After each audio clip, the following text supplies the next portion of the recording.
শ্বশুর বাড়িতে দুইজন পুত্রবধূ আমরা। আমি ছোট। বড় জায়ের প্রায় 5 বছর হয়ে গেল বিয়ের। ওনাকে আমি বড় আপাই ডাকি। ভাসুর নিজে পছন্দ করে বিয়ে করেছেন। আপার বাবা নেই, ছোট থাকতে মারা গেছেন। মায়ের অন্য জায়গায় বিয়ে হয়েছে। আপা নানু বাড়িতে মানুষ হয়েছেন, ওখান থেকেই বিয়ে। আমার বিয়ের 2 বছর। আমার বাবা অত বড় লোক না, কিন্তু অবস্থা বেশ ভালোই। পরিবারের বড় আর খুব আদরের মেয়ে আমি। বিয়ের পর থেকে মা বাবা কত কিছু যে দিয়েছেন তার হিসেব নেই। মা তো 2 দিন পর পর খাবার এই সেই বানিয়ে নিয়ে আসেন। ঈদের জনে জনে সবার কাপড় পাঠান। যদি জিজ্ঞেস করি, এত কিছু কেন করো মা? মা উত্তর দেন, আমার মেয়েকে যেন সবাই ভালোবাসে। শ্বশুরবাড়িতে যত খাওয়াতে পারবা ততই সম্মান পাবা। তাছাড়া আমি এমনিই দেই, তোকে ছাড়া কিছু খেতে পারি না। মায়ের কথাগুলো আমার ভালো লাগে না, তবে এটা ঠিক, শ্বশুরবাড়ির সবাই আমায় চোখে হারায়। আপাকেও ভালোবাসে, তবে নিতান্তই কম। ছেলেরা নিজ পছন্দে বিয়ে করলে সে বউকে পরিবারের সবাই একটু অন্য চোখেই দেখে। তার উপর ওনার কেউ নেই, তাই ওনাকে ভাইয়া ছাড়া কেউ তেমন একটা মূল্যায়ন করে না।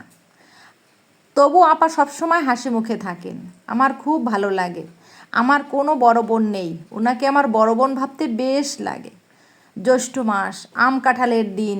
এরকম একদিনে মা আর বাবা মিনি ট্রাক বোঝাই করে আম কাঁঠাল আরও ফলমূল সব নিয়ে হাজির আমার শ্বশুরবাড়িতে। শাশুড়ি মা হেসে বের হয়ে বললেন, কী যে করেন বেআইন, এত কিছুর কী দরকার?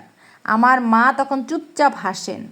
শাশুড়ি যখন গল্প করেন সবার সাথে আমার ছোট বৌমার বাড়ি থেকে এই এসেছে ওই এসেছে, আমি তখন ভাবির দিকে আর চোখে তাকাই। ওনার মুখটা ফ্যাকাশে ফ্যাকাশে লাগে।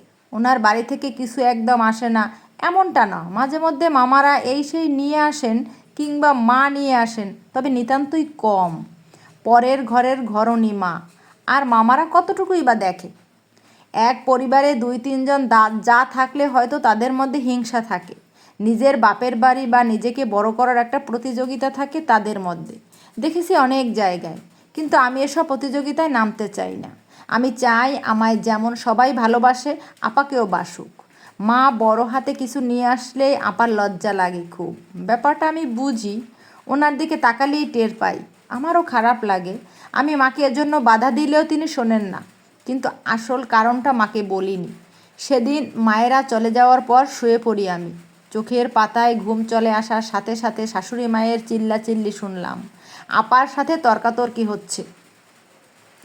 এক পর্যায়ে শাশুড়ি মাকে এটাও বলতে শুনলাম, নিজের বাপের বাড়ি থেকে তো কেউ কিছু দিতে পারে না, আবার বড় বড় কথা। ছোট বৌমার বাড়ি থেকে কত কিছু আসে, ও কম কাজই করবে, তোমার করতে হবে বেশি। এরকম নানান কথা।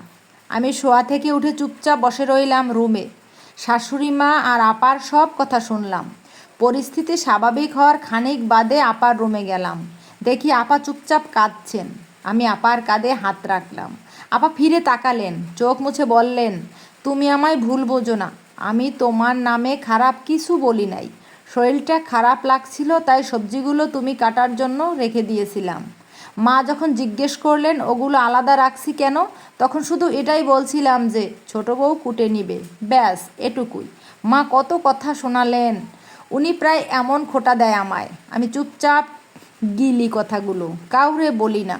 তারপর আমার হাত দুটো আঁকড়ে ধরে বললেন, তুমিই বলো, আমার না আছে ভাই, না আছে বাপ, না আছে বোন, আছে শুধু মা, তিনিও পরের ঘরে। আর মামাদের সংসারে তারা কি আমায় এত দিতে পারে? মা যখন এসব বলেন আমারে নিজের খুব ছোট লাগে, অসহায় লাগে। তোমার বাড়ি থেকেও যখন সব কিছু তোমার মা বাবা নিয়ে আসেন তখন আমার খুব লজ্জা লাগে, কিন্তু বিশ্বাস করো, হিংসা হয় না আমার। খুব বোঝো তুমি আমায়। কি যে বলেন আপা, ভুল বুঝবো কেন? আমি বুঝি সব, চিন্তা করবেন না। এখন থেকে মা আর কোনোদিন আপনাকে খোঁটা দিতে পারবে না, আমি সেই সুযোগ দেব না। কি করে সেটা? আমি হেসে বললাম, কি করে আবার? মাকে বুঝাবো, বলবো আর কখনো এমন কথা না বলতে, যাতে আপনার খারাপ লাগে। আপা আমার চিবুক ধরে বললেন, তুমি এত ভালো কেন বলো তো? কত বুঝো আমায়, একদম বোনের মতো। আমি অভিমানী সুরে বললাম, বোনের মতো কি? আমি তো আপনাকে বড় বোনই ভাবি, না ভাবলে আপা না ডেকে ভাবি ডাকতাম। আপার মুখে আমি তখন তৃপ্তির হাসি দেখলাম। আপার কাছ থেকে চলে এসে আমার মাকে ফোন করলাম। বিস্তারিত সব বলে মাকে বললাম, তুমি কিংবা বাবা আর কোনো দিন বেশি হাতে বা ঘন ঘন কিছু নিয়ে আসবা না, এতে আপার অস্বস্তি লাগে। তাছাড়া শাশুড়ি মাও পান থেকে চুন খসলে আপাকে খোঁটা দেন। বিষয়টা আমার ভালো লাগে না, বাজে লাগে। এখন থেকে আমি আর আপা সমানই থাকবো। তারপরেও বেশি কিছু নিয়ে আসলে আমি কিন্তু তোমার সাথে কথা বলবো না, মনে থাকে যেন। মা হাসলেন, বললেন, আমার মেয়েটার মন এত ভালো, আমি খুব খুশি হয়েছি তোর এরকম কথায়। কয়জন বা এরকম করতে পারে? তোর আপা ছোট হোক, অস্বস্তি লাগুক, এমন কিছু আর কখনোই করব না। তুই টেনশন করিস না, ঠিক আছে মা? লাইন কেটে চুপচাপ বসে রইলাম খাটের উপর। কেন জানি না ভেতরে এক অদ্ভুত ভালো লাগা কাজ করছে। কোনো ভালো কাজ করলে বা কারো উপকার করলে আমার এরকম ভালো লাগা কাজ করে। না চাইতেই ঠোঁটের কোণায় হাসি ফুটে উঠল। পুরো গল্পটাই ছিল সত্য ঘটনা অবলম্বনে। আপনাদের ভিডিওটা কেমন লাগলো প্লিজ একটু কমেন্টের মাধ্যমে জানাবেন।